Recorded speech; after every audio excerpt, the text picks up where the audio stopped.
Ada satu momen dalam politik internasional yang sering luput dari perhatian publik. Momen ketika sebuah negara tidak mengumumkan apapun secara resmi, tidak menggelar parade, tidak berteriak lewat pidato keras, tetapi justru membuat kawasan di sekitarnya mendadak hening. Bukan hening karena damai, melainkan hening karena semua pihak sedang berpikir keras. Itulah yang terjadi ketika kabar pertemuan Presiden Prabowo Subianto dengan Presiden Rusia Vladimir Putin mencuat ke permukaan, disertai satu kata yang langsung memicu alarm geopolitik: nuklir. Bagi sebagian orang, ini mungkin terdengar seperti gosip elit, pertemuan antar kepala negara, kerjasama strategis, jargon diplomasi yang seringkali terasa jauh dari kehidupan sehari-hari. Tapi bagi negara-negara di kawasan Asia Tenggara, kabar ini bukan sekadar berita luar negeri. Ini sinyal bahwa Indonesia, negara yang selama puluhan tahun dikenal tenang, netral, dan cenderung bermain aman, mulai melangkah ke babak baru. Mari kita mulai dari satu fakta sederhana tapi sering diabaikan. Negara-negara tidak pernah benar-benar nyaman melihat tetangganya naik kelas, apalagi kalau tetangga itu adalah Indonesia, negara dengan penduduk keempat terbanyak di dunia, negara kepulauan raksasa yang duduk di jalur perdagangan paling sibuk di planet ini, negara yang punya laut luas, pasar besar, dan pengaruh politik yang selama ini sengaja tidak selalu ditunjukkan. Selama bertahun-tahun, Indonesia sering dianggap ramah, netral, tidak ribut, aktif di forum, tapi jarang membuat keputusan yang mengganggu keseimbangan regional. Indonesia besar, tapi seolah menahan diri. Dan justru karena itu, semua pihak merasa aman, terlalu aman. Karena dalam geopolitik, rasa aman itu seringkali berarti satu hal: status quo tidak terganggu. Masalahnya, status quo jarang bertahan selamanya. Begitu Indonesia mulai bicara tentang teknologi strategis, apalagi nuklir, meja-meja rapat di kawasan mendadak sunyi. Bukan karena kagum, tapi karena semua pihak sedang menghitung ulang. Dan disinilah letak kegelisahan itu bermula. Kerjasama nuklir Indonesia dan Rusia bukan sekadar headline sensasional. Ini bukan cerita tentang reaktor, beton, atau kabel listrik. Ini cerita tentang kapasitas negara. Dalam dunia geopolitik, teknologi strategis adalah simbol kedewasaan kebijakan. Negara yang menguasainya tidak lagi bisa diperlakukan sebagai sekadar pasar. Ia naik satu tingkat dalam persepsi global. Dan ketika Prabowo Subianto secara terbuka membahas pembangunan PLTN pertama Indonesia bersama Vladimir Putin, pesan itu terdengar sangat jelas, meski disampaikan dengan bahasa diplomatik yang halus. Indonesia tidak lagi ingin hanya membeli, Indonesia ingin tahu caranya, ingin menguasai ilmunya. Dan kalimat yang tidak pernah diucapkan itu justru terdengar paling keras di telinga negara-negara sekitar. Reaksi yang muncul pun bukan teriakan, bukan kecaman, bukan protes terbuka. Yang muncul adalah diam yang panjang. Dalam diplomasi, diam seringkali lebih jujur daripada pidato.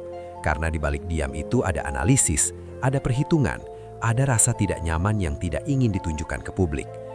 Kenapa reaksi ini muncul?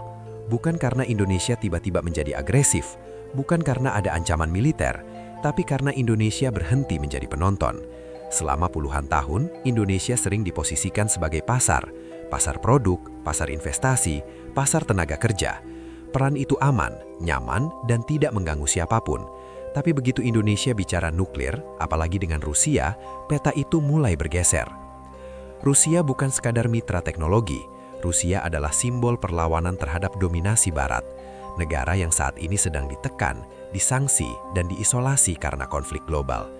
Ketika Indonesia justru duduk satu meja dengan Rusia, dunia membaca satu pesan yang sangat jelas. Indonesia tidak mau ikut garis siapapun. Indonesia ikut kepentingannya sendiri. Dan bagi sebagian negara, itu mengganggu. Karena dunia internasional lebih nyaman jika negara besar itu bisa ditebak. Indonesia selama ini relatif mudah ditebak. Sekarang mulai sulit. Inilah yang sering disalahpahami. Indonesia bukan sedang meninggalkan prinsip bebas aktif, justru sedang menjalankannya secara maksimal. Bebas aktif versi lama sering diterjemahkan sebagai tidak ikut campur, tidak ribut, tidak menonjol. Versi Prabowo berbeda. Ini bebas aktif yang percaya diri, bebas memilih mitra, aktif mengejar kepentingan nasional. Netral tapi bukan pasif, tidak ikut blok tapi juga tidak menunggu restu siapapun. Dalam dunia yang semakin keras, netralitas pasif justru berbahaya.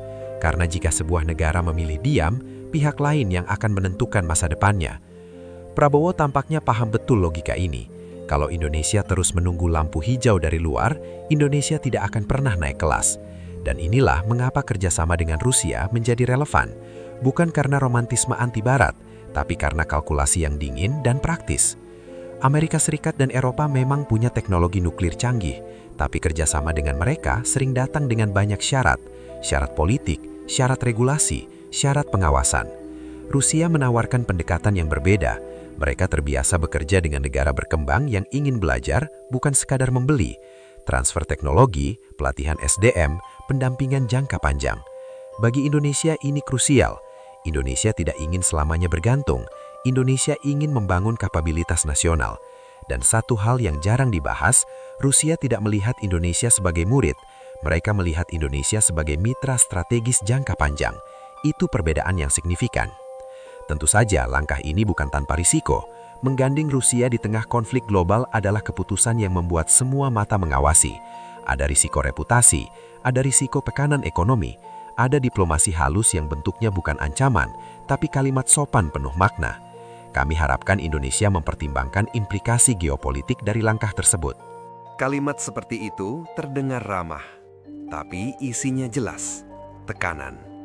Dan banyak negara goyah di titik ini.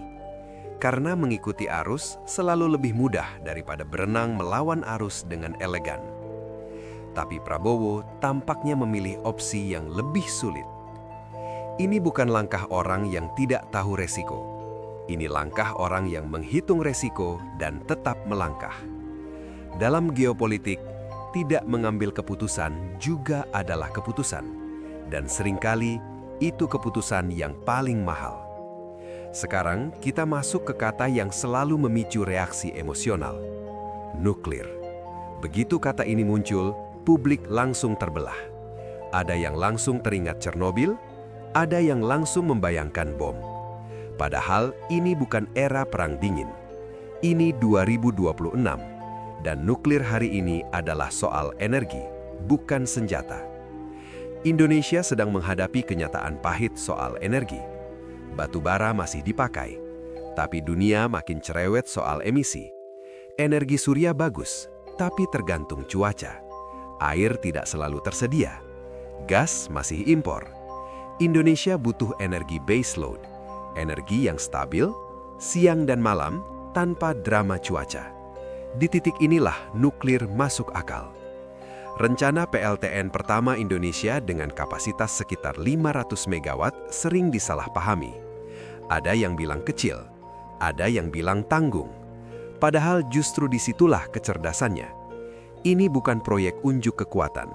Ini proyek belajar nasional. Skala yang cukup besar untuk berdampak, tapi cukup kecil untuk dikendalikan. Target operasional sekitar 2032 bukan tanda lamban. Itu tanda kehati-hatian. Karena tantangan terbesar nuklir bukan teknologi. Teknologi bisa dibeli, ahli bisa didatangkan, regulasi bisa disusun. Yang paling sulit adalah penerimaan publik. Ketakutan terhadap nuklir diwariskan oleh film, berita lama, dan trauma global. Padahal banyak negara maju justru kembali ke nuklir karena energi bersih lain tidak cukup. Nuklir memaksa negara untuk disiplin. Disiplin regulasi, disiplin keselamatan, disiplin birokrasi. Negara yang mampu mengelola nuklir sipil dengan baik biasanya juga naik kelas secara institusional. Dan inilah yang diam-diam sedang dituju Indonesia. PLTN bukan sekedar pembangkit listrik.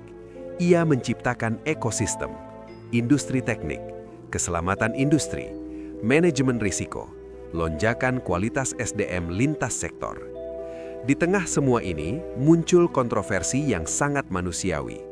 Bencana alam melanda Sumatera, banjir, longsor, rumah hanyut, jalan putus, logistik tersendat. Dan di saat yang sama, Presiden Prabowo justru berangkat ke luar negeri. Wajar jika emosi publik naik. Wajar jika muncul tudingan. Negara kemana? Tapi disinilah konteks sering hilang. Sebelum berangkat, Prabowo sudah turun ke lokasi bencana, memastikan alat berat bergerak, jalur distribusi dibuka, helikopter dikerahkan. Respons awal berjalan. Dalam manajemen bencana, fase awal adalah yang paling krusial. Presiden bukan koordinator lapangan. Presiden adalah pengambil keputusan strategis. Dan di Moskow, isu bencana tidak dihindari, justru dibahas. Dari sinilah muncul pembicaraan tentang Mi-26, helikopter angkut berat dengan kapasitas hingga 10 ton. Dalam konteks Indonesia yang rawan bencana, ini bukan mainan mahal. Ini alat penyelamat nyawa.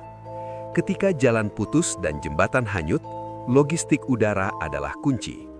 Rencana pembelian ratusan helikopter untuk penanganan bencana nasional bukan ide dadakan. Ini respons dari pengalaman lapangan. Negara tidak bisa hidup dari simbol kehadiran semata. Bencana akan terus datang. Yang dibutuhkan adalah kapasitas permanen. Jika semua potongan cerita ini disusun utuh, satu benang merahnya terlihat jelas. Indonesia sedang mengubah cara main. Dari negara yang mudah ditebak, menjadi negara dengan banyak opsi. Dari sekedar swing state, menjadi middle power. Bukan adidaya, bukan hegemon, tapi cukup kuat untuk mempengaruhi arah. Indonesia tidak memutus hubungan dengan Barat. Kerjasama tetap jalan. Latihan militer tetap ada. Perdagangan tetap mengalir. Di saat yang sama, Indonesia membuka pintu ke Rusia, Pakistan, dan mitra lain. Ini bukan diplomasi abu-abu. Ini diplomasi multi-arah. Dan negara dengan banyak opsi jauh lebih sulit ditekan. Tidak ada strategi tanpa resiko. Tapi diam juga punya harga. Menunggu juga punya konsekuensi. Indonesia memilih bergerak. Dengan peta, dengan kompas, dengan tujuan. Indonesia tidak sedang mencari masalah. Indonesia sedang memastikan satu hal sederhana tapi fundamental. Di masa depan, Indonesia tidak lagi bisa diabaikan. Dan pergeseran itu baru saja dimulai.